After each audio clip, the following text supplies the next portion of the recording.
Kami bersyukur kami boleh menikmati hadirat-Mu. Kami bersyukur kami boleh masuk sampai ke ruang Maha Kudus.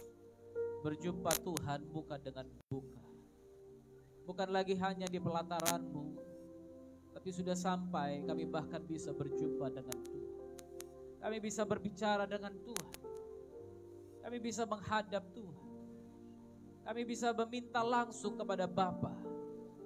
Karena kami tahu Bapa tidak akan pernah mengecewakan kami. Kami tahu Bapa tidak akan pernah membiarkan kami sendiri. Terima kasih Tuhan. Terima kasih karena Engkau adalah Bapa yang penuh kasih. Engkau adalah Bapa yang begitu memperdulikan kami. Dan ajarkan kami agar kami juga menjadi anak-anak yang penuh kasih sama seperti Bapa. Anak-anak yang tahu menghormati Bapa, tahu mengagungkan Bapa dan meninggikan Bapa. Terima kasih Tuhan. Berbicaralah kepada kami pada pagi ini. Urapilah hamba-Mu yang tidak ada apa-apanya ini Tuhan. Aku hanya alat-Mu yang siap untuk Kau pakai. Berbicaralah kepada kami. Teguhkan dan meteraikan firman-Mu dalam setiap hati kami. Sehingga kami bukan saja menjadi pendengar-pendengar firman, tapi juga menjadi pelaku-pelaku firman. Bagi kemuliaan nama Tuhan Yesus Kristus. Terima kasih Bapa. Kami siap untuk mendengarkan firman-Mu di dalam nama Tuhan Yesus Kristus. Kita siap mendengarkan firman. Bersama-sama kita katakan, amin, amin. Shalom, saudara silakan duduk. Haleluya.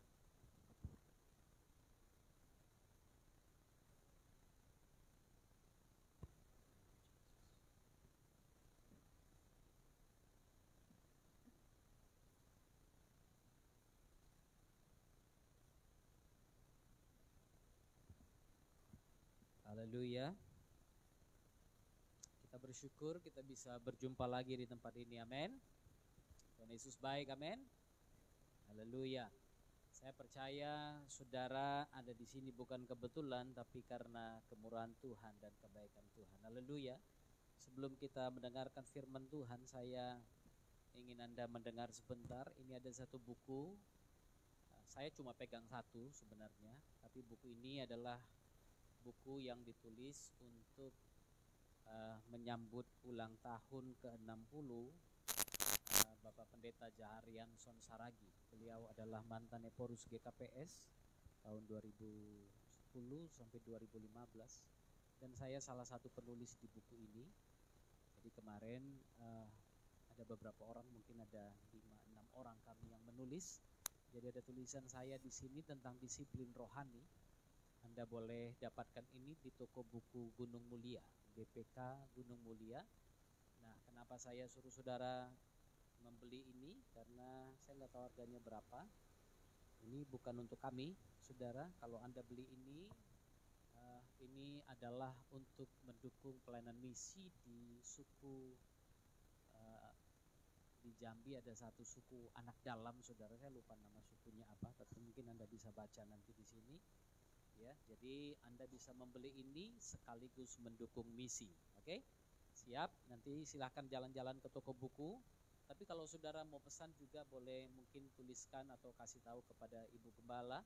Nanti akan disampaikan juga, mungkin kita akan data siapa yang mau beli. Karena kalau Anda membeli, Anda menyumbang pelayanan untuk suku anak dalam yang namanya suku Talang, ya, suku Talang. Jadi nanti saudara bisa hubungi, kita bisa pesan agar bukunya diberikan juga untuk kita beberapa, atau kita yang belikan ke sana supaya saudara diberikan kesempatan untuk mendukung pelayanan misi. Kalau Anda ada kesempatan mendukung misi sekecil apapun itu, marilah dukung. Haleluya. Jangan berpikir ini untuk gereja itu, ini untuk gereja ini, tidak.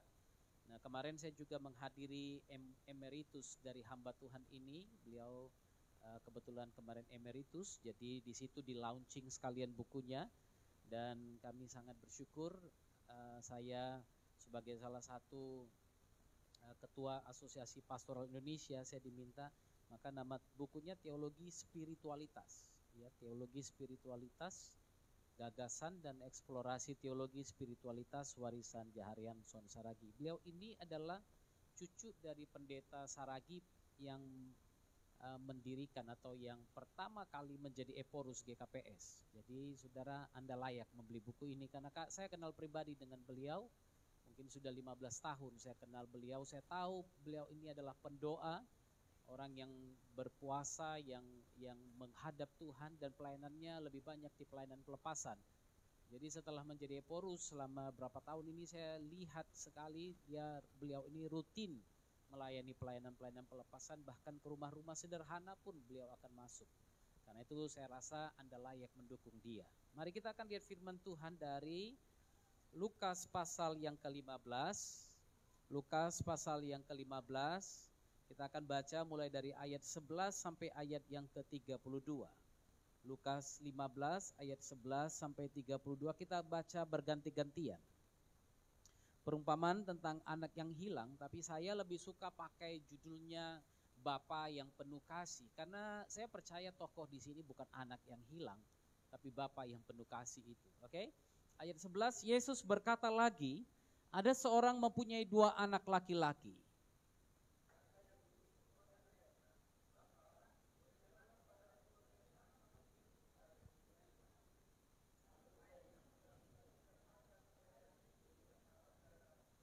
Beberapa hari kemudian anak bungsu itu menjual seluruh bagiannya itu, lalu pergi ke negeri yang jauh. Di sana ia memboroskan harta miliknya itu dengan hidup berfoya-foya.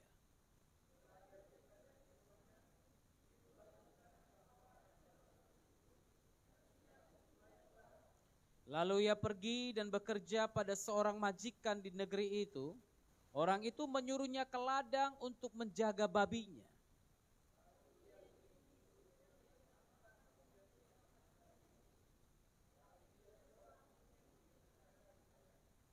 Lalu ia menyadari keadaannya, katanya, betapa banyaknya orang upahan Bapakku yang berlimpah-limpah makanannya, tetapi aku di sini mati kelaparan.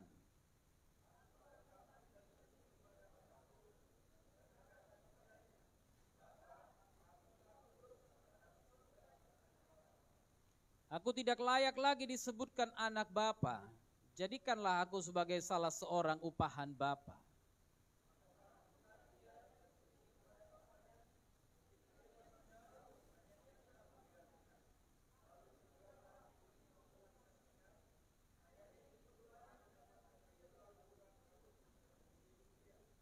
Kata anak itu kepadanya, Bapa, aku telah berdosa terhadap sorga dan terhadap Bapa. Aku tidak layak lagi disebutkan anak Bapa.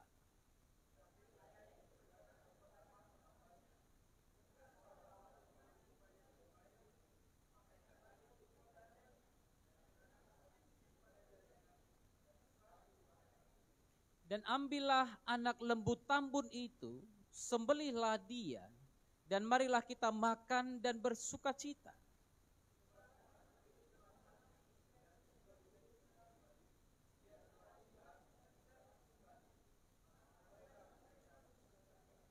Tetapi anaknya yang sulung berada di ladang.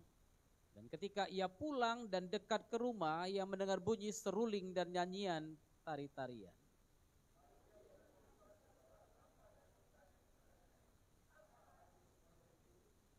Jawab hamba itu, adikmu telah kembali dan ayahmu telah menyembelih anak lembu tambun karena ia mendapatnya kembali dengan sehat.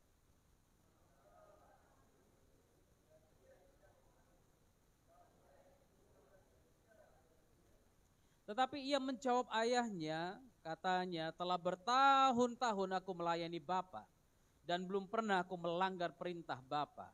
Tetapi kepadaku belum pernah Bapa memberikan seekor anak kambing untuk bersuka cita dengan sahabat-sahabatku.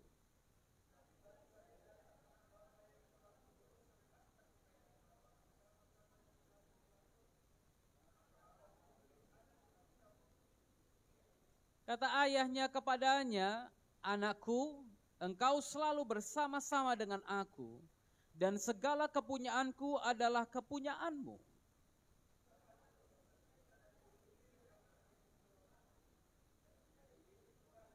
Haleluya. Haleluya. Saudara, Anda mungkin bertanya-tanya kenapa Yesus menyampaikan perumpamaan ini. Kalau Anda lihat dalam uh, pasal yang ke-15 ayat kedua, Anda bisa mengerti karena pada waktu itu rupanya Yesus sedang makan bersama-sama dengan para pemungut cukai dan orang-orang berdosa. Lalu di ayat yang kedua, bersungut-sungutlah orang-orang Farisi dan ahli-ahli Taurat. Apa kata mereka? Katanya, ia menerima orang-orang berdosa dan makan bersama-sama dengan mereka. Wow. Ini keadaan di mana pada masa ini khususnya saya melihat banyak gereja yang merasa yang saya lihat sama dengan orang-orang Farisi dan Taurat ini. Kita hadir dalam gereja, tapi pada waktu kita lihat atau kita kenal orang yang jahat, orang berdosa masuk ke dalam gereja, kita marah. Kita bilang, oh dia ini kan membungakan uang. Dia ini kan pembunuh, dia ini wah ini kawin cerai kerjanya. Ngapain dia masuk ke dalam gereja? Saudara, minggu lalu saya sengaja uji coba ibadah di Sujuya. Tapi saya tidak melihat Anda membawa jiwa-jiwa baru. Anda datang sebagaimana ku ada, berdiri menghadap tahtamu Bapa. Anda tidak bawa jiwa-jiwa baru. Karena Anda merasa selagi aku bisa datang saja udah cukuplah Tuhan. Banyak gereja merasa kita sama seperti ini. Dan saya melihat ini, belakangan ini juga saya melihat ini. Makanya saya selalu bilang kepada saudara, Anda diberikan Tuhan mobil, diberikan Tuhan segalanya untuk bisa membawa jiwa-jiwa datang kepada Yesus. Haleluya. Tapi gereja menjadi seperti kumpulan orang-orang elit. Mungkin saya salah juga, karena saya kalau ditanya orang GEKI itu apa? Saya sering main-main, saya bilang gabungan elit komplek ini. Orang tanya ini gereja? Enggak. Jadi apa GEKI? Gabungan elit komplek ini. Wah, makanya saya pikir, oh ini banyak orang-orang elit masuk ke sini. Sehingga dia enggak merasa perlu bawa jiwa-jiwa. Nah, saya mau saudara belajar, Anda mengerti bahwa gereja harusnya menjadi seperti mesin cuci. Masuk kotor, keluar bersih. Haleluya. Gereja bukan tempat orang-orang kudus duduk dan menghadap tahta Tuhan. Boleh, Anda memang orang-orang yang dikuduskan, yang sudah dibenarkan oleh Tuhan. Tapi gereja seharusnya menjadi sama seperti mesin cuci itu, di mana orang kotor yang merasa tidak layak datang, lalu kemudian dibersihkan, disucikan, dikuduskan oleh darah Yesus, sehingga mereka pulang menjadi orang yang baru. Ini sebabnya Yesus berbicara kepada mereka tentang perumpamaan ini. Ada beberapa perumpamaan, minggu-minggu ini saya akan bicara tentang perumpamaan-perumpamaan kepada saudara. Hari ini kita bicara tentang perumpamaan, kalau dalam lembaga Alkitab Indonesia dikatakan anak yang hilang, tapi saya katakan Bapa yang penuh kasih. Kenapa Bapa? Kenapa fokus saya kepada Bapa? Agar Anda mengerti bagaimana menjadi anak. Haleluya. Kita bukan saja anak-anak Bapa surgawi, Anda juga punya Bapa-Bapa rohani, di mana Anda harus bisa menempatkan diri Anda sebagai anak-anak rohani yang mau mendengar apa yang dikatakan Bapa surgawi dan juga Bapa rohanimu. Haleluya. Ayat 12, kata yang bungsu kepada ayahnya, Bapa, berikanlah kepadaku bagian harta milik kita. Wow, ini yang luar biasa saudara, ini luar biasa. Dia anak yang lahir dalam satu keluarga dan kemudian dia bertumbuh besar, dan saya percaya sekali pada masa itu dia nggak akan bekerja. Dia nggak akan bekerja karena bapaknya punya banyak budak. Mungkin dia bangun sesuka hatinya, mungkin dia bangun jam 10, jam 11, mungkin bangun jam 12 siang karena dia pesta sampai pagi dengan teman-temannya. Lalu kemudian dia berbicara di sini seolah-olah dia punya hak atas harta itu. Dia punya hak atas rumahnya. Dia punya hak atas warisan, atas harta yang dicari dengan kerja keras oleh bapaknya. Perhatikan ini. Dia katakan kepada bapaknya, Bapak, berikanlah kepadaku bagian harta milik kita yang menjadi hakku. Lihat arogannya saudara. Bapaknya masih hidup, dia minta bagiannya. Saya pernah mengalami ini. Saya ingat sekali satu hari bapak saya sakit. Lalu kemudian kami mengadakan pertemuan sinode. Ada seorang pendeta yang gerejanya di salah satu cabang kita sudah menjadi begitu besar. Lalu kemudian dia datang, dia bilang begini, Pak Nathanael kan sudah sakit, ngapain lagi jadi ketua sinode? Wah, saya terkejut saudara. Ini sama seperti anak bungsu ini, tidak punya etika, arogan, sombong, dan merasa berhak. Iya kan? Dia datang ke rumah, ke gereja, dia bukan memulai sesuatu yang baru, dia hanya berada di situ melanjutkan pekerjaan orang, tapi dia berani berkata seperti itu. Bapaknya belum mati, tapi dia mau singkirkan bapaknya. Banyak anak-anak rohani seperti ini, tapi saya nggak bisa bilang itu anak rohani, maaf. Karena kalau anak rohani, dia akan hormati bapaknya. Iya kan? Di gereja banyak seperti itu, khususnya di gereja karismatik. Itu sebabnya Gubernur Sumatera Utara nggak mau kasih bantuan-bantuan untuk gereja karismatik katanya. Sampai pendeta-pendeta karismatik kemarin demon saudara, demon. Kenapa? Tertulis anggaran APBD tidak boleh untuk gereja karismatik. Waduh, ribut semuanya. Puji Tuhan kita nggak pernah dapat anggaran, jangan takut saudara. Haleluya. Tapi banyak anak-anak yang seperti itu. Dia datang, lahir di rumah itu, besar di rumah itu, lalu belum tua, bapaknya belum mati, dia minta haknya, dia minta warisannya. Lalu ayahnya bagi-bagikan kekayaan itu di antara mereka. Perhatikan kata baik-baik, ayahnya membagi-bagikan harta kekayaan itu di antara mereka. Artinya apa? Dua-duanya dapat, betul kan? Si sulung dapat, si bungsu juga dapat. Oke, singkat cerita, beberapa hari kemudian anak bungsu itu menjual seluruh bagiannya. Ada rumah, ada bungalow, ada villa, ada entah apa-apa mungkin dia punya pada waktu itu dia jual. Dia bilang, aku mau mencari keuntungan di kota lain, di negara lain. Dia pergi, saudara. Dia menjual seluruh bagiannya itu lalu pergi ke negeri yang jauh. Selama ini dia hanya melihat. Wow, bapakku punya semuanya. Bapakku punya hamba, bapakku punya orang. Dan mereka bekerja, mereka dengar perintah bapakku. Aku juga bisa, dia punya uang toh. Dia pegang uang, lalu dia panggil, sini, kau buat ini, kasih uang. Kau buat ini, kasih uang. Kau buat ini, kasih uang. Tapi dia lupa, bapaknya punya kebun, bapaknya punya kambing domba, bapaknya punya pekerjaan-pekerjaan usaha-usaha lain. Walaupun dia menggaji karyawan yang katakan siapa, ya kan?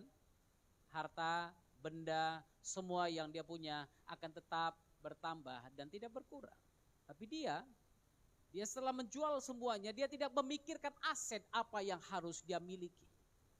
Dia tidak memikirkan itu. Dia hanya berfoya-foya karena dia merasa dia punya uang. Kami punya teman dulu, bapaknya pernah menjadi bupati di salah satu kota di Sumatera Utara ini.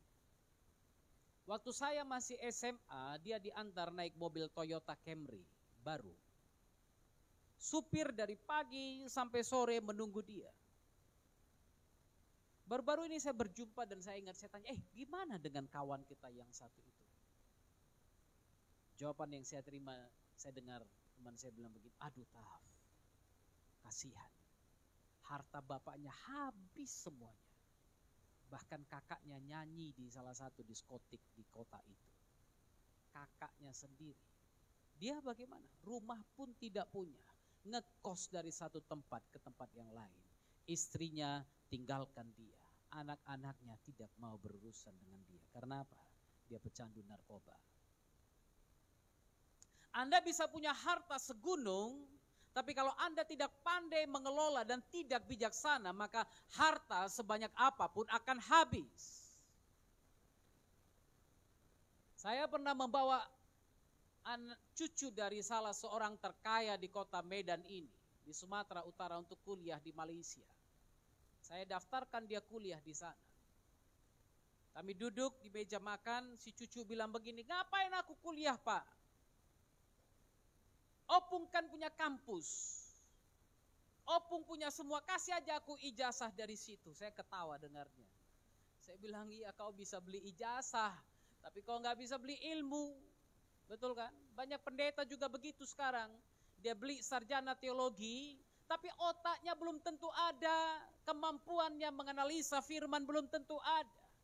Kemampuan dia melihat firman belum tentu ada. Kenapa? Ijazah dia beli. 1 tahun kuliah tiba-tiba bisa sarjana teologi.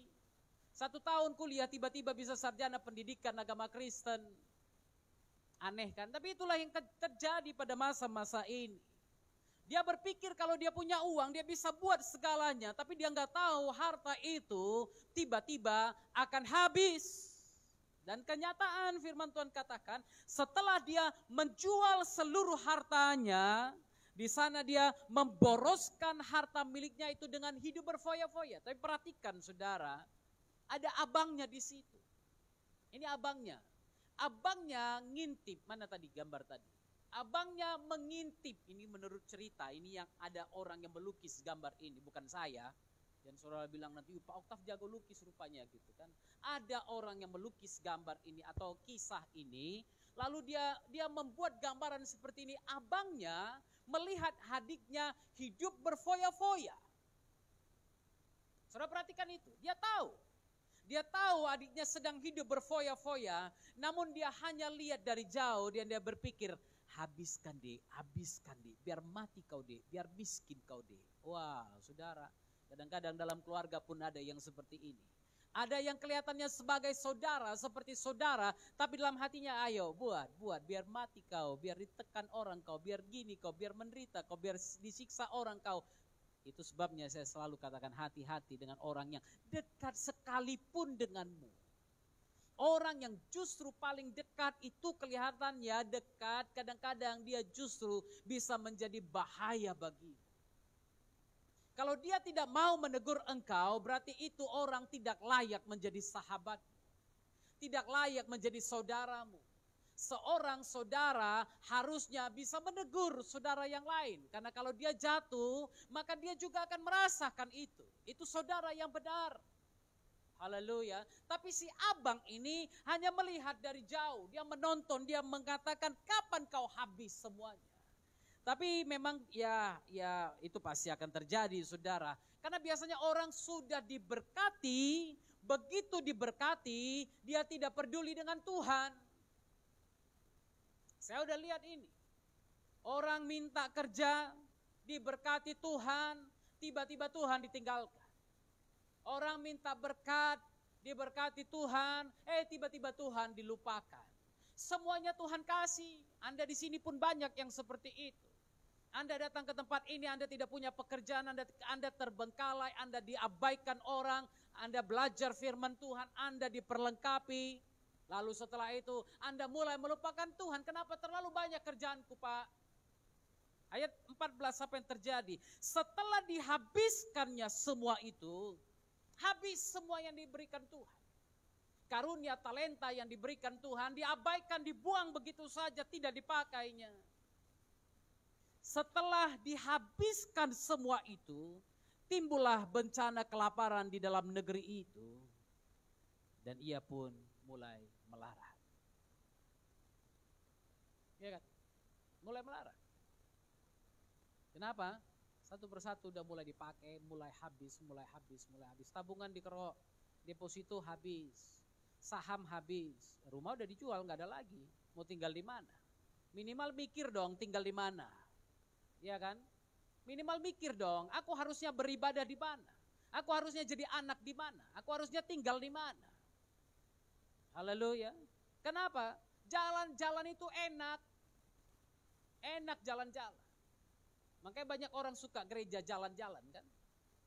Kenapa? Jalan-jalan enak. Gak ada gembala, gak ada yang perhatikan, gak ada yang tanya perpuluhan, gak ada yang tanya ini itu, gak ada. Tapi saya pun gak pernah tanya-tanya perpuluhan saudara kok ya, jangan takut. Anda mau kasih urusan Anda dengan Tuhan. Anda mau tipu Tuhan, urusanmu dengan Tuhan juga. Haleluya. Tapi banyak orang seperti itu. Dia suka gereja jalan-jalan. Ya, minggu ini di sana, minggu ini di sini, minggu ini. Sehingga dia tidak bisa bertumbuh. Tapi pada waktu segala sesuatu mulai habis, baru ingat Tuhan. Baru ingat Bapak rohani. Baru ingat, oh dulu Bapak ini yang ingat sama aku. Dulu Bapak ini yang perhatian sama aku. Setelah habis, baru mulai sadar. Mulai pergi dukun. Tanya, siapa yang guna-gunain aku? Kenapa hartaku habis? Kenapa uangku habis? Ya kan? Dukun bilang, oh ya, kau ada guna-gunain, ada yang guna-gunain kau ini. Kenapa mesti diguna-gunain? Anda pun tahunya, Anda pakai boros kok. Anda hidup boros. Anda nggak tahu menjaga apa yang diberikan kepada Anda. Anda tidak tahu menjaga karunia yang diberikan pada Anda. Dukun pun bilang kasih kambing hitam, kasih ayam hitam, kasih persembahan ini, persembahan itu. Kalau dukun yang suruh dia buat. Tapi kalau ke gereja 10.000 susah. Tapi kalau dukun suruh kambing hitam, ayam hitam, semua yang hitam-hitam taruh dibuatnya, dicarinya. Cari yang lidahnya hitam ya, aku pun gak ngerti macam mana lihat ayam lidahnya hitam. Bisa nampak itu. Nah, tuh nampak. Berarti setiap ayam dicekek dulu. Dicekek dulu biar nampak. Lihat lidahmu. Katanya baru bisa dipersembahkan saudara. Untuk itu dia mau buat. Tapi untuk datang ke rumah Tuhan pada waktu dia diberkati. Nanti dulu Tuhan, aku lagi banyak kerja. Lagi liburan Tuhan, udah lama gak bawa jemaat. Bawa keluargaku liburan. Tapi setelah habis semua, begitu mulai melarat, ayat 15 katakan, lalu dia pergi dan bekerja pada seorang majikan di negeri itu. Tadinya dia adalah anak di rumahnya sendiri. Anak yang berkuasa, anak yang punya segala yang Bapa berikan. Tapi setelah itu, dia menjadi anak yang tidak ada artinya. Yang tidak ada otoritasnya. Yang tidak ada apapun di tangannya lagi. Lalu dia pergi, dia bekerja pada seorang majikan di negeri itu. Orang itu menyuruhnya ke ladang untuk menjaga babinya. Dulu di rumah bapak gak mau ngapa-ngapain, gak usah lah aku duduk aja santai di gereja. Gak usah suruh aku apa-apain ya. Gak usah suruh aku melayani ya. Aku duduk aja, aku menikmati keindahan Tuhan. Ya kan? Tapi pada waktu kelaparan datang, dan ingatlah firman Tuhan juga katakan pada satu hari nanti akan ada haus dan lapar akan firman Tuhan. Dan pada masa haus dan lapar dunia akan mengalami itu, haus dan lapar akan firman Tuhan. Dan Anda yang dipercayakan Tuhan untuk melayani Tuhan dengan karunia-karuniamu tapi tidak mau kau pakai, maka engkau akan terbuang. Karena orang-orang lapar dan haus yang ada di luar sana akan memenuhi rumah Tuhan. Dan mereka akan katakan, aku siap dipakai. Kalau hari-hari ini kita punya hamba-hamba Tuhan, pelayan-pelayan Tuhan, yang kalau dibayar baru melayani, nanti akan muncul saatnya orang-orang tanpa menerima apapun melayani Tuhan. Saudara akan lihat itu. Dulu di rumah bapaknya, dia bebas buat apa saja. Dia bebas boleh ngapain saja. Tapi sekarang dia disuruh-suruh. Dan lebih parahnya lagi dia disuruh menjaga babi. Bagi orang Yahudi babi itu binatang haram. Bagi Anda pun sebenarnya binatang haram. Iya. Babi itu haram. B-A-B-I. Babi. Haram. Tapi dia pula paling enak ya kan. Enak dia Pak katanya. Kulitnya itu aja digoreng Pak. Kalau udah kriuk-kriuk, aduh. Gak sanggup aku menolaknya Pak. Jangankan Anda, aku pun gak sanggup nolaknya. Tapi bagi mereka, babi itu haram. Walaupun Tuhan Yesus pernah nampakkan kepada Petrus, dia tunjukkan semuanya sembelihlah, makanlah. Gak ada yang haram, kata Tuhan. Lalu Paulus juga katakan itu, gak ada lagi yang haram. Kecuali darah, binatang yang mati dicekik. Jadi jangan, saya ingat di waktu kami pulang ke rumah istri, ada satu pesta. Mereka mau makan RW, saudara tahu RW? Ronggong. Bukan gonggong, ronggong. Maksudnya ngerti kan gonggong kan? RW saudara, anjing. Mereka mau makan anjing, apa yang dibuat? Anjing itu dimasukkan ke dalam goni. Terus mereka cari rumah tua, mereka banting anjing itu di situ. Ya puji Tuhan saya nggak lihat, tapi saya dengar. Lah saya bilang, kenapa banting anjing? Iya Pak, biar darahnya menyatu dengan dagingnya. Itu enak kali nanti katanya. Saya bilang bodoh sekali. Anjing itu kau tumbukkan ke dinding, dia stres. Lalu kemudian apa yang terjadi? Darahnya juga terkontaminasi, rusak. Lalu kau makan itu. Makanya nggak lama, 3 bulan, 5 bulan siap makan anjing terus-terusan.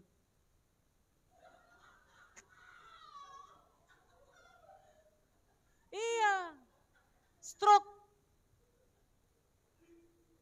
Kenapa Pak Nik keluar?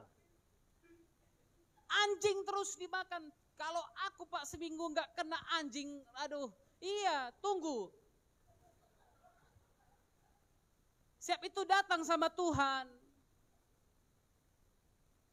Kok aku sakit Tuhan?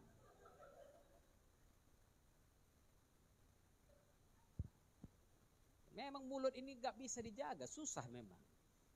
Firman Tuhan bilang jangan makan darah, jangan makan anjing yang mati dicekik, apalagi? Dan jangan terlibat dalam percabulan, perzinahan.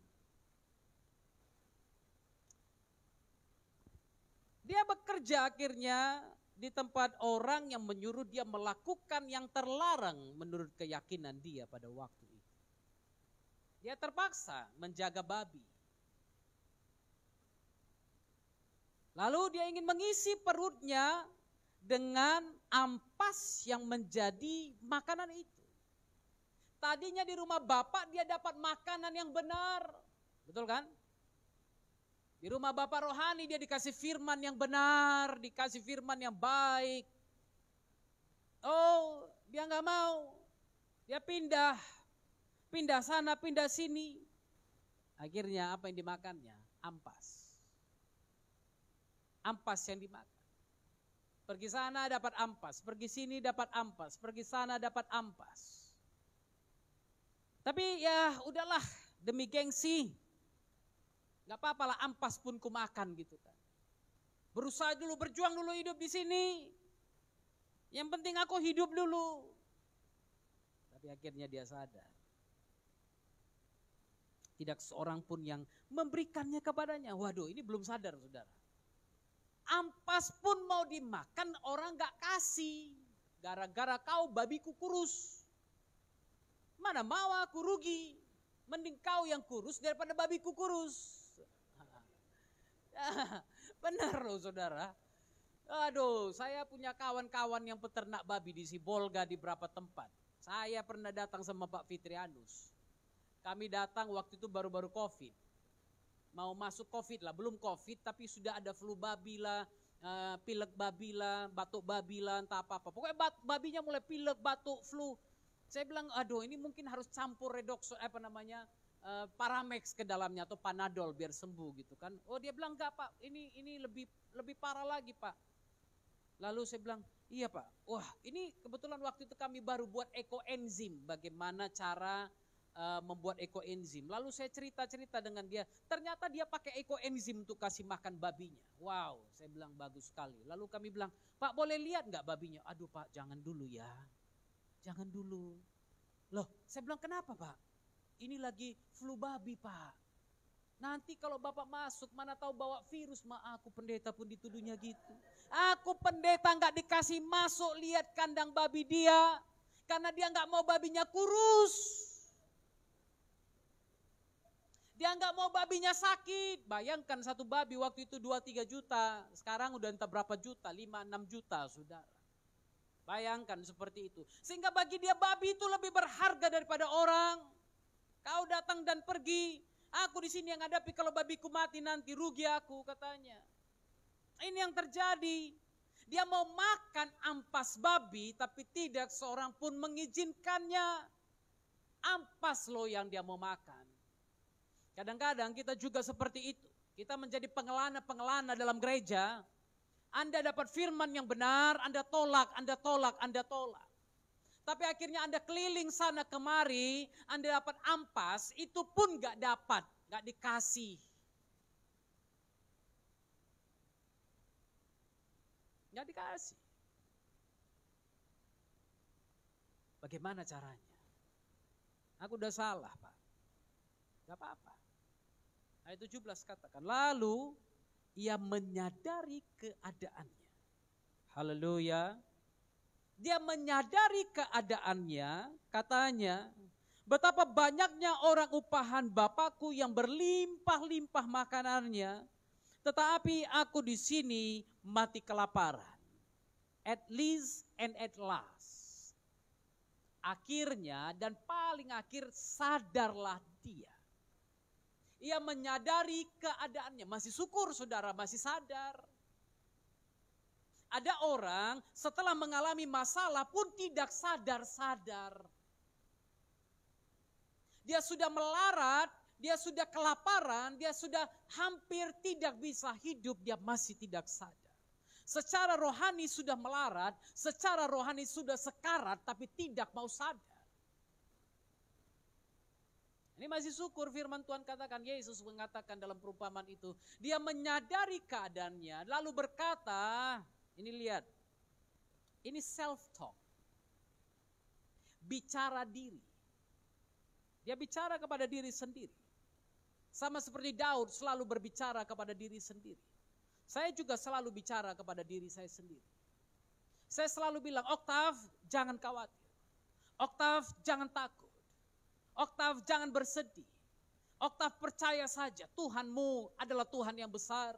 Dan pasti dia akan mencukupkan segala kebutuhanmu. Jangan takut, kau tidak sendiri. Karena bersama dia engkau lebih dari pemenang. Aku selalu bicara kepada diriku sendiri. Aku selalu mengingatkan diriku sendiri. Dan itu sebabnya aku sampaikan ini kepadamu. Mari mulai berbicara kepada diri sendiri. Ingatkan dirimu, kau punya Tuhan yang besar. Haleluya. Masalahmu boleh banyak, persoalanmu boleh banyak, kegagalanmu boleh banyak. Silakan. Tapi satu hari, kalau Anda sadar Anda sudah berbuat salah, mulai bicara kepada dirimu sendiri. Haleluya. Apa yang dia bilang? Betapa banyaknya orang upahan Bapakku yang berlimpah-limpah makanannya. Tetapi aku di sini mati kelaparan. Oh, Bapakku di sana begitu memberi aku makan berlimpah-limpah. Tapi aku di sini mati kelaparan. Aku kering di tempat ini. Aku enggak merasakan hadirat Tuhan di tempat ini. Aku enggak merasakan sesuatu yang memberi makan secara rohani di tempat ini. Amsal 13 ayat 13, sebentar kita lihat. Amsal pasal 13 ayat yang ke-13. Siapa meremehkan firman akan menanggung akibatnya. Tetapi siapa taat kepada perintah, saudara kata perintah di sini bicara tentang commandments, the 10 commandments atau 10 perintah Tuhan, Taurat, precepts. Jadi bukan bicara tentang perintah, aku suruh kamu pergi, aku suruh kamu ini, bukan itu. Jadi perintah di sini bicara tentang Torah, commandments, perintahnya Tuhan. Itu sebabnya firman Tuhan katakan siapa meremehkan firman. Anda remehkan firman Tuhan yang Anda dengar hari ini. Atau yang Anda dengar sebelum-sebelumnya. Mungkin Anda bilang, pendeta itu gelarnya pun gak ada. Anda meremehkan firman yang dia sampaikan kepadamu. Engkau akan menanggung akibatnya. Haleluya. Haleluya. Dengarkan saya. Engkau meremehkan firman. Karena mungkin orang yang datang padamu gak pakai jas. Orang yang datang padamu gak pakai toga lengkap. Orang yang datang atau menyampaikan firman kepadamu kelihatan yang gak punya titel. Jangan coba-coba meremehkan firman yang disampaikan. Haleluya. Siapapun dia. Oh pendeta aku dulu gak punya gelar Pak. Siapapun dia. Jangan meremehkan firman. Karena firman Tuhan yang disampaikan tidak ditentukan oleh hamba Tuhan yang menyampaikan bergelar atau tidak bergelar. Karena itu firman Tuhan bilang siapa yang meremehkan firman dia akan menanggung akibatnya. Tetapi siapa yang taat kepada firman itu akan menerima upahnya. Haleluya. Kalau engkau taat, engkau sendiri kok yang terima upah yang baik. Engkau sendiri yang akan menerima hasil yang baik. Engkau sendiri akan menerima hidup yang baik. Haleluya. Ia sadar akan keadaannya, tapi enggak cukup sadar loh. Banyak orang sadar tapi enggak mau bergerak. Banyak orang sadar kesalahannya, kelakuannya, tapi tidak mau berubah. Ayat yang ke-18, ini masih bicara dia, ini masih bicara. Aku akan bangkit dan pergi kepada Bapakku dan berkata kepadanya, Bapa, aku telah berdosa terhadap sorga dan terhadap Bapa. Perhatikan ini. Ini masih self-talk. Dia katakan, Bapa, aku telah berdosa terhadap Bapa. Haleluya.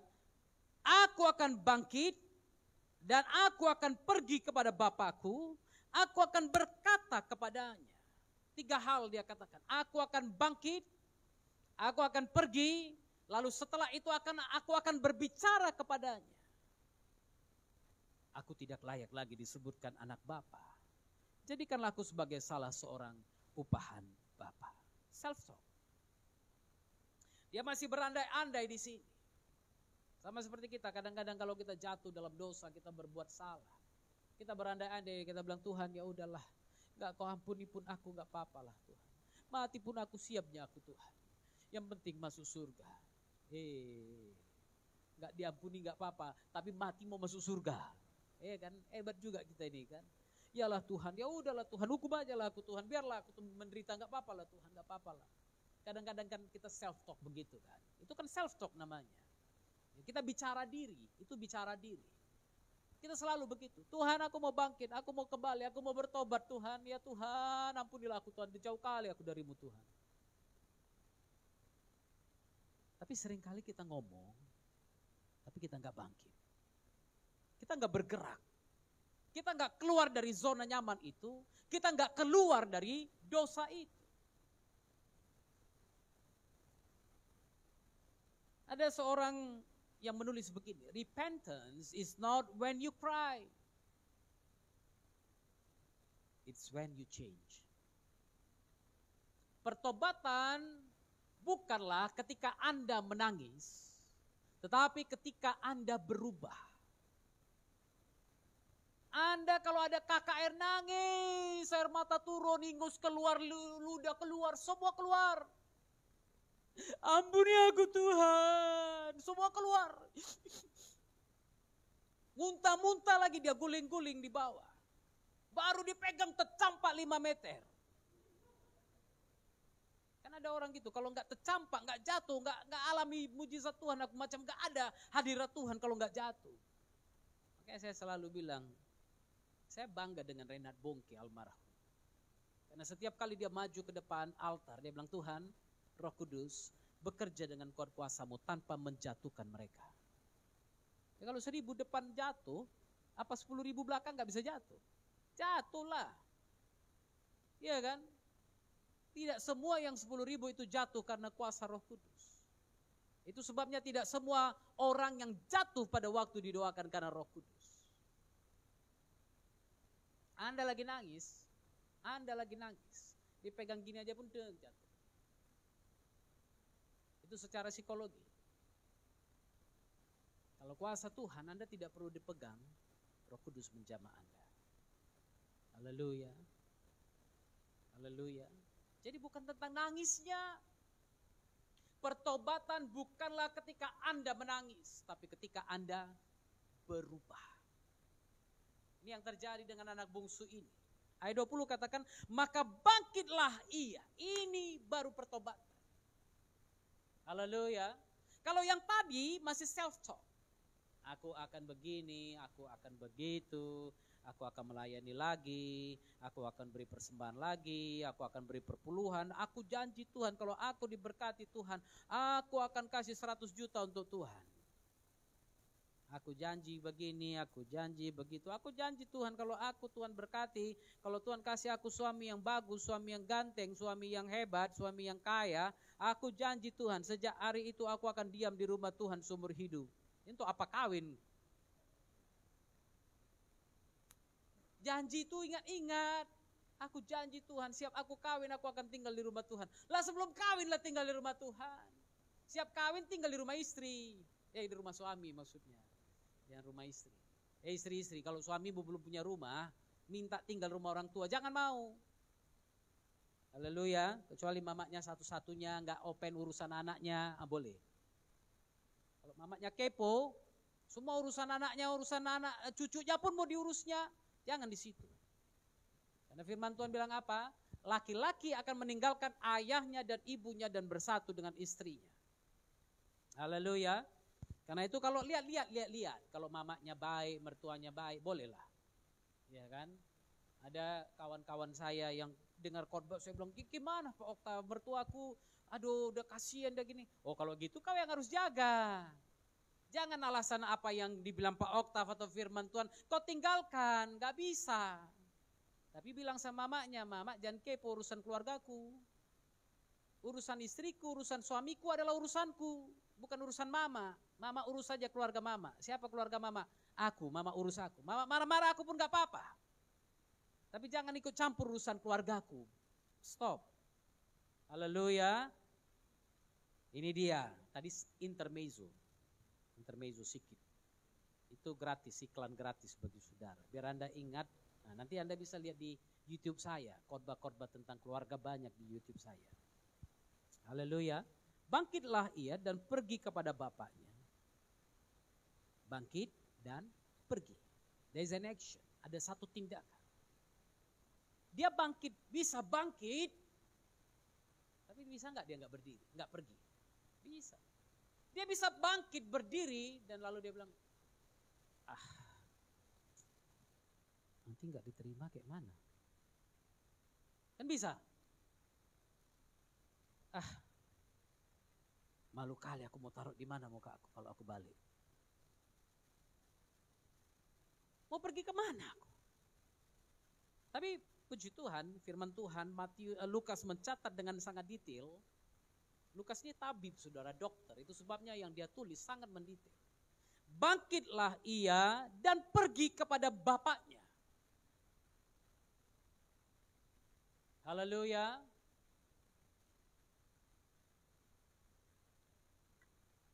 Pertobatan bukanlah pertobatan sampai Anda melakukan perubahan. Repentance is not a repentance until you change. Saya lupa siapa yang bilang, kalau nggak salah siapa ya, si Charles Spurgeon atau siapa. Pertobatan bukanlah pertobatan sampai Anda berubah. Sampai Anda bergerak, sampai Anda siap meninggalkan zona nyaman itu dan melangkah keluar. Dari dosa itu, dari kesalahan itu dan berubah. Dia berangkat dan pergi kepada bapaknya dan puji Tuhan, saudara perhatikan ini. Ketika ia masih jauh. Ketika ia masih jauh. Saya percaya bapak ini setiap hari pada waktu anaknya pergi, dia menunggu. Dia menunggu, tiap hari dia akan naik ke atas gunung itu. Anda lihat gambarnya, ini kurang jelas. Kalau ada uang belilah yang baru biar jelas lihatnya. Aku jelas sekali di sini, kasihan Anda. Lihat gak jelas pun diam-diam semuanya kan udah gak betul juga itu kan. Jadilah anak yang kalau diberkati tahu memberi yang terbaik untuk rumah bapaknya. Bapak di surga aja, bukan saya. Ya. Bangkitlah ia dan pergi kepada bapaknya ketika ia masih jauh. Ayahnya telah melihatnya. Bapaknya lihat dari jauh. Saya percaya bapak ini tiap hari naik ke atas gunung. Naik ke atas bukit itu mencari, lihat. Dia lihat dari jauh siapa yang jalan itu. Adakah anakku yang jalan? Kami sebagai gembala-gembala, sebagai bapak-bapak rohani, kami sedih kalau ada jemaat kami yang tidak kembali. Orang yang sudah kami layani, yang sudah mendengarkan firman, mendapat berita firman, tapi kemudian dia pergi. Saya selalu tanya kepada Pak Fitrianu, saya bilang, Pak, yang ini kok nggak nampak, udah 2 minggu. Yang ini kok nggak nampak, udah 3 minggu. Mungkin saudara perhatikan, saya hanya salam Anda, tapi saya tidak akan bisa lupakan Anda. Dan saya selalu akan bilang, kenapa yang ini tidak datang? Kenapa yang ini? Kenapa? Setiap malam kami doakan Anda dan kami bayangkan wajah Anda. Kami ucapkan berkat kepada Anda sebagai jemaat Tuhan. Sehingga kalau ada jemaatku, anak-anakku yang pergi, hatiku berduka, bukan tidak. Mungkin ada yang bilang, Pak Oktav santai-santai aja kok gak pernah khotbahin. Ya ngapain ku khotbahin?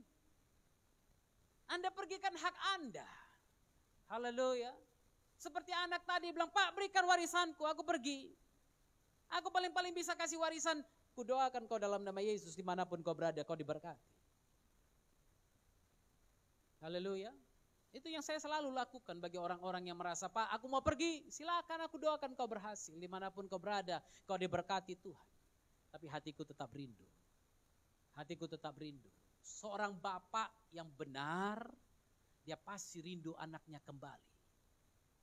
Haleluya. Dia pasti akan siap membimbing anak-anaknya.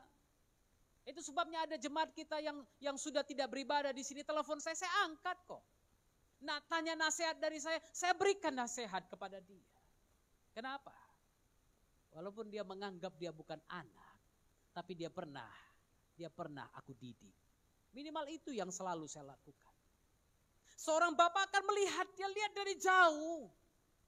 Ayahnya telah melihatnya. Saya percaya pada waktu mungkin di padang gurun atau di daerah di mana mereka tinggal, bukan satu orang yang melintas setiap hari.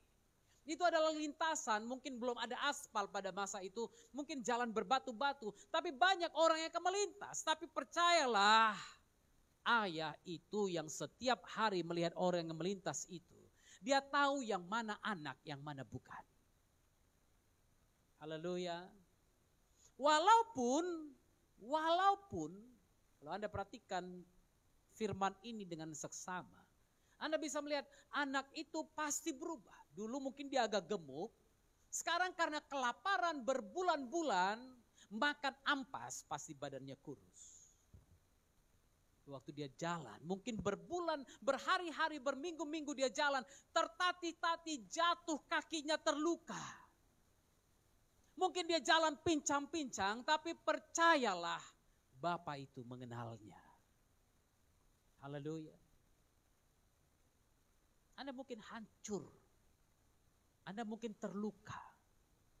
Anda mungkin tidak bisa berdiri, berjalan dengan benar. Tapi kalau Anda datang kepada Bapa, Bapa tetap mengenal anaknya. Seperti Bapa sayang anaknya, demikianlah Engkau mengasihiku. Ya kan? Seperti Bapa sayang kepada anak, demikian juga Tuhan mengasihi kita. Tuhan mengasihi Anda. Walaupun Anda terluka, walaupun Anda hancur, walaupun Anda tak berbentuk lagi, walaupun hatimu udah gak tahu, gak karuan lagi, perasaanmu lebih-lebih lagi, tapi Bapa tetap mengenal engkau. Haleluya. Bapa tetap mengenal engkau. Dia sampai, perhatikan ini, ketika dia masih jauh, ayahnya melihatnya. Lalu tergeraklah hatinya oleh belas kasihan. Lalu siapa yang lari? Ayahnya berlari mendapatkan dia. Bukan anak yang berlari. Ayah yang berlari. Ayah yang kejar. Ayah yang menjemput anaknya. Haleluya. Dia berlari mendapatkan dia. Lalu berangkul dan mencium dia. Wow. Bapaknya ini pasti udah tua. Dan Anda lihat pakaiannya, sulit untuk berlari dengan pakaian seperti itu. Apalagi kita laki-laki. Ibu-ibu mungkin biasalah. Pak Murti, Pak Madi, Pak Panjaitan. Siapa lagi yang Bapak Panjaitanus? Orang ini biasa, saudara. Kalau kita Pak Otang nggak bisa kan? Kurang. Kalau orang ini 4 pakai daster biasa lari-lari. Apalagi malam-malam, Pak Murti kadang-kadang malam-malam pun kata ibu itu begitu. Suka pakai daster. Tapi kita susah. Laki-laki yang normal. Sorry. Normalnya orang ini, saudara. Waktu itu ada kompetisi aja. Pertandingan pakai daster 17 Agustusan. Menang pula Pak Murti ini. Makanya saya bilang, kalau yang biasa pakai daster lari bisa lah. Tapi kalau kita yang laki-laki pada umumnya pasti akan susah berlari. Tapi bapak ini berlari mendapatkan dia lalu merangkul dan mencium dia. Mencium anaknya yang bau itu. Yang tidak mandi mungkin berhari-hari, berbulan-bulan. Mereka di padang pasir, di padang gurun, tidak gampang mendapatkan air. Dan lalu dia mau berbicara kepada bapaknya. Ayat 21, kata anak itu kepadanya, Bapa, aku telah berdosa terhadap sorga dan terhadap Bapa, aku tidak layak lagi disebutkan anak Bapa. Ayat 22, apakah bapaknya jawab, bapaknya bilang, oh benar, kamu memang tidak layak disebut anak saya. Kau enggak pantas jadi anakku lagi. Enggak. Ayat 22. Tapi ayah itu berkata kepada hamba-hambanya. Perhatikan ini. Anak bicara kepada bapak, anak bilang, Pak, aku enggak layak lagi disebut anakku. Janganlah Pak, aku jadi pelayanmu aja lah Pak. Tapi dengarkan, lihat, perhatikan. Bapak itu berkata kepada hamba-hambanya, lekaslah bawa kemari jubah yang terbaik. Bapak itu tidak pedulikan apa yang dikatakan anaknya itu. Artinya apa? Sejahat apapun kau, sekumal apapun engkau, sejorok apapun engkau, separah apapun keadaanmu, kau tetap anakku. Kau balik aja, aku udah senang. Kau balik aja, aku sudah sangat senang. Haleluya. Bapak bilang, dia panggil hamba-hambanya, bawa kemari jubah yang terbaik. Anda perhatikan yang kedua ini. Jubah berbicara tentang kebenaran. Ada satu perjanjian baru yang dibuat di situ. Pada waktu Anda kembali, jubah kebenaran harus dipakaikan. Supaya engkau tidak melangkah lagi kepada yang salah. Tapi kebenaran menjadi jubahmu. Kebenaran menjadi pakaianmu. Sehingga kalau ada ketidakbenaran lagi, kau akan bisa menutupnya. Sehingga engkau mendapatkan kabar berita yang tidak benar lagi, engkau bisa menahannya dengan jubah itu. Haleluya. Ini adalah perjanjian yang baru dengan Bapa. Anak yang lama sudah mati. Bapaknya kan bilang, anakku itu sudah mati tapi sekarang dia hidup lagi. Haleluya. Manusianya yang lama sudah mati. Tapi sekarang aku pakaikan dia jubah yang baru sebagai kebenaran Kristus. Haleluya. Lalu apa lagi? Kenakanlah cincin pada jarinya. Cincin bicara tentang meterai, kepemilikan. Haleluya. Di cincin saya ini tertulis nama Imelda. Di cincin Imelda tertulis nama Oktav. Artinya apa? Dia milik saya milik dia. Haleluya. Cincin bicara tentang meterai. Itu sebabnya bapaknya katakan, cincinmu mana? Cincinku sudah hilang, Pak. Gak apa-apa, bawa cincin yang baru, bawa meteraiku yang baru, dan berikan, masukkan ke dalam jarinya, agar semua tahu dia adalah anakku. Haleluya. Agar semua tahu dia adalah milikku. Amin. Jangan sembarangan kembali. Ikat perjanjian dengan Bapa. Ikat perjanjian, Bapa, aku milikmu. Haleluya. Ada lagu lama, lagu di Kidung Jemaat bilang, aku milikmu, Yesus Tuhanku. Ingat lagu itu? Pernyataan aku milikmu, Yesus Tuhan. Haleluya. Cincin itu adalah meterai. Menandakan engkau adalah milik Kristus. Haleluya. Lalu apa? Kasut. Bukan hanya pakaian, bukan hanya cincin, dan kenakanlah sepatu pada kakinya atau kasut pada kakinya. Setelah dibenarkan, kau tidak boleh diam. Engkau memiliki tanda bahwa engkau milik Yesus. Tapi engkau juga harus memberitakan Kristus. Haleluya. Kasut bicara tentang pemberitaan Injil. Itu sebabnya Yesus tadi bicara kepada ahli Taurat, orang-orang Farisi yang marah karena Yesus duduk makan dengan para pemungut cukai dan orang berdosa. Tapi di sini Yesus katakan, kalau engkau adalah orang yang berdosa, engkau akan tahu betapa berharganya pada waktu Bapa menerima engkau kembali. Karena Bapa akan berikan jubah yang baru bagimu. Bapa memberikan cincin yang dimeteraikan dalam hidupmu. Bapa juga mengenakan kasut bagimu. Agar engkau siap memberitakan Injil. Haleluya. Saya tantang saudara. Saya tantang.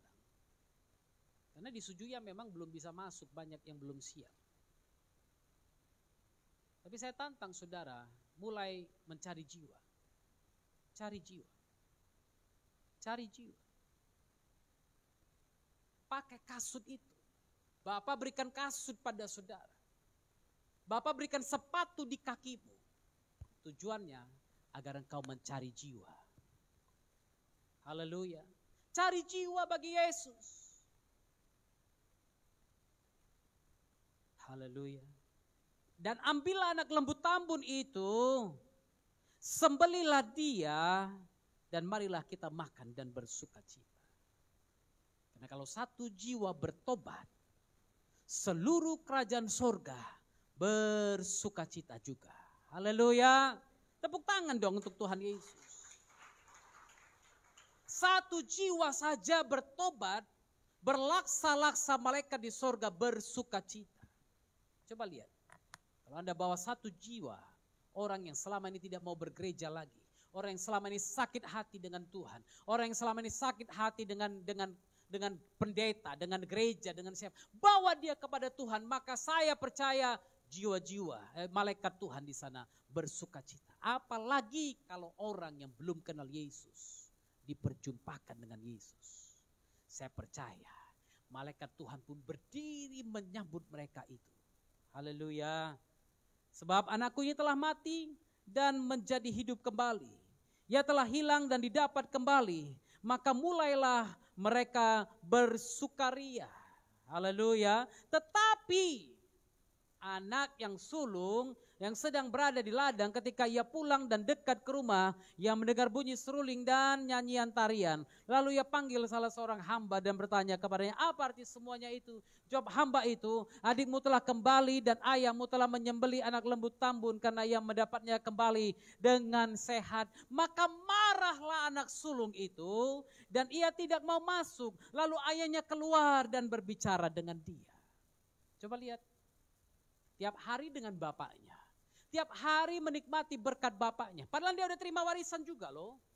Dia sudah terima warisan, tapi masih makan dari bapaknya, masih minum di rumah bapaknya, masih tinggal di rumah bapaknya, masih menikmati semua berkat bapaknya. Dan saya percaya dia gak ada kontribusi apapun di rumah bapaknya.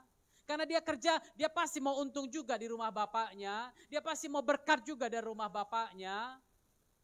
Tapi waktu adiknya kembali dia marah. Betapa kadang-kadang seperti kita juga. Lihat orang Yahudi. Waktu Injil mulai diberitakan kepada orang-orang non-Yahudi, bersungur-sungurlah orang-orang Yahudi. Paulus dipanggil, datang ke Antioquia, dihakimi, ditanya mereka, disidang oleh mereka.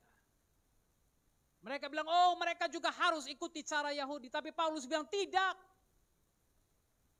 Akhirnya keputusan sidang-sidang Antioquia katakan, mereka boleh mengikuti cara mereka. Tapi 3 hal tadi. Jangan makan darah, jangan makan binatang yang mati dicekik, jauhi percabulan perzinahan. Haleluya. Pada waktu orang datang kepada Yesus, bagaimana sikap hati Anda? Bagaimana? Pada waktu orang mendekat kepada Yesus, apakah engkau cemburu? Oh Pak Gembala sekarang kalau ada jiwa baru, ginilah Pak Gembala kita. Kalau ada jiwa baru, sama jiwa baru aja dia. Kadang-kadang saya dengar ada jemaat begitu. Oh karena ada jiwa baru sama jiwa baru. Ya namanya jiwa baru. Dia harus dilayani. Dia harus diperhatikan. Dia harus diberi makan lebih dari Anda yang sudah besar. Yang udah besar, udah bisa cari makan sendiri. Jangan masih disuap. Jangan kasih susu terus. Ya Pak Madi? Dia, bukan Bapak. Jangan. Haleluya. Biarkan yang baru-baru itu mendapat kesempatan dirawat. Namanya bayi. Bayi harus dirawat. Haleluya. Dia marah. Kelihatannya rohani kali di rumah Bapak. Aku gak mau kemana-mana, aku mau di rumah Bapak aja. Padahal dia di rumah Bapak, karena di rumah Bapak semuanya bisa dinikmatinya. Kelihatannya rohani, kelihatannya kudus, kelihatannya benar, kelihatannya setia, kelihatannya penuh pengabdian. Kelihatan. Jadi apa yang kelihatan depan mata belum tentu benar di dalam hati. Kelihatannya bagaimana? Ketahuannya kapan? Pada waktu dia berhadapan dengan anak-anak. Marah dia waktu adiknya kembali. Marah dia waktu adiknya mau balik ke rumah bapaknya. Iya kan? Sama kayak abang-abang angkat kita juga yang di Cibinong. Marah dia waktu adiknya mau kembali ke rumah bapak. Marah dia waktu adiknya mau beribadah. Ada juga dekat-dekat sini kayak gitu juga. Gak mau dia adiknya beribadah ke rumah bapak. Bapak kan punya aku sendiri. Dia jawab ayahnya. Telah bertahun-tahun aku melayani bapak. Dan belum pernah aku melanggar perintah bapak. Wih. Tapi kepadaku belum pernah Bapa memberikan seekor anak kambing untuk bersukacita dengan sahabat-sahabatku. Aduh, kasihan. Kasihan. Entah benar entah enggak pun enggak tahu ini. Kalau saya punya bapak yang gitu kaya, jangan tanya. Tiap hari satu lembu ku panggil, ayo satu kampung, ayo makan kita. Ribuan lembu bapakku kok, masa satu bapakku enggak kasih. Aku enggak percaya yang dia bilang ini. Tapi baru saja datang anak bapak yang telah memboroskan harta kekayaan bapak bersama-sama dengan pelacur-pelacur, maka bapak menyembelih anak lembu tambun itu untuk dia. Loh, kok kau tahu adikmu menghabiskan harta dengan pelacur? Kenapa kau bisa tahu? Iya, kawan-kawanku bilang, loh kau diam, kok kau diam? Masa adikmu bersalah kau diam? Makanya tadi di awal saya tunjukkan gambar bagaimana adiknya berfoya-foya, abangnya lihat dari jendela. Ternyata dia ada, dia tahu, dia punya saksi, dia panggil orang, kau monitor dulu adikku di mana ya. Dia kirim mata-mata untuk lihat adiknya berhasil atau hancur. Banyak orang seperti itu. Tapi saudara dengarkan apa kata bapaknya. Kata ayahnya kepada anaknya, anakku, engkau selalu bersama-sama dengan aku. Dan segala kepunyaanku adalah kepunyaanmu. Apa yang Bapa punya, itu kita punya. Kepada jemaat di Efesus Galatia, Paulus menuliskan apa? Segala kepenuhan surgawi diberikannya kepada kita. engkau tinggal minta kepada Bapa. Haleluya. Engkau tinggal minta kepada Bapa. Kalau itu sesuai dengan kehendak Bapa, maka pasti diberikan kepadamu. Kok mesti kau bilang selama ini aku bersama dengan Bapa tidak bisa menikmati? Salahmu dong. Salahmu kalau kau nggak tahu minta. Makanya kemarin dalam renungan saya katakan apa? Minta langsung kepada Bapa. Nggak usah pakai perantara, melalui Tuhan Yesus Kristus. Salam ini disampaikanlah oleh Bunda Maria dan Petrus, kaulah sampaikan lagi juga. Ingatkanlah Yesus ya Paulus. Nggak perlu. Dia jumpa langsung kepada Bapa. Bapa, aku butuh ini. Bapa yang mendengar engkau, dia katakan anakku butuh ini. Malaikat kirimkan kepada dia sekarang juga dalam nama Yesus. Terima. Haleluya. Minta langsung kepada Bapa karena apa yang Bapa punya adalah punyamu juga. Kita punya Bapa yang penuh kasih. Jangan takut untuk meminta kepada Bapa itu.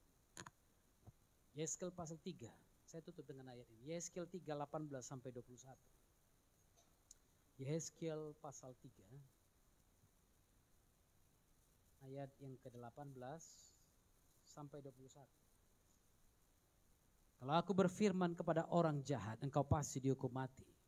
Dan engkau tidak memperingatkan dia atau tidak berkata apa-apa untuk memperingatkan orang jahat itu dari hidupnya yang jahat supaya ia tetap hidup. Orang jahat itu akan mati dalam kesalahannya. Tetapi aku akan menuntut pertanggungan jawab atas nyawanya daripadamu. Tetapi jika engkau memperingatkan orang jahat itu dan ia tidak berbalik dari kejahatannya dan dari hidupnya yang jahat, ia akan mati dalam kesalahannya. Tetapi engkau telah menyelamatkan nyawamu. Jikalau seorang yang benar berbalik dari kebenarannya dan ia berbuat curang dan aku meletakkan batu sandungan di hadapannya, ia akan mati. Oleh karena engkau tidak memperingatkan dia, ia akan mati dalam dosanya dan perbuatan-perbuatan kebenaran yang dikerjakannya tidak akan diingat-ingat. Tetapi aku akan menuntut pertanggungan jawab atas nyawanya daripadamu. Ingat ini baik-baik. Ingatkan baik-baik kepada dirimu sendiri. Kalau ada adikmu yang berdosa, tugasmu mengingatkan dia. Kalau ada keluargamu yang berdosa, tugasmu mengajak dia kembali. Memperingatkan dia. Kalau ada orang yang berbuat dosa depanmu, jangan diam, tugasmu mengingatkan dia. Karena kalau ada orang jahat berbuat dosa dan kau tidak menegur dia agar orang jahat itu berbalik dari kejahatannya, maka darahnya tertumpah atasmu. Ingatkan mereka, warn them, peringatkan mereka.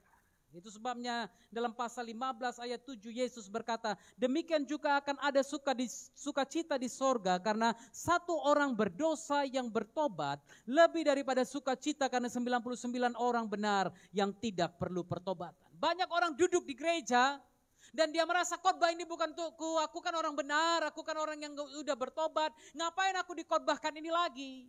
Tapi di sorga akan ada sukacita karena satu jiwa yang mau bertobat. Lebih dari 99 yang duduk dan merasa khotbah tidak dibutuhkan untuk mereka. Itu sebabnya ayat 32 Yesus katakan, kita patut bersukacita dan bergembira karena adikmu telah mati dan menjadi hidup kembali. Ia telah hilang dan didapat kembali. Haleluya. Tugas kita membawa adik-adikmu kepada Tuhan. Abang-abangmu, ayahmu, ibumu, keluargamu, bawa kepada Tuhan. Peringatkan mereka. Jangan diam. Jangan diam. Jangan biarkan orang mati dalam dosa mereka. Dan kau menyaksikan itu. Anda bersalah di hadapan Tuhan. Anda bersalah di hadapan Tuhan. Karena itu, mulai tanamkan dalam hatimu. Aku akan bawa jiwa kepada Yesus. Aku akan bawa jiwa-jiwa kepada Yesus. Haleluya.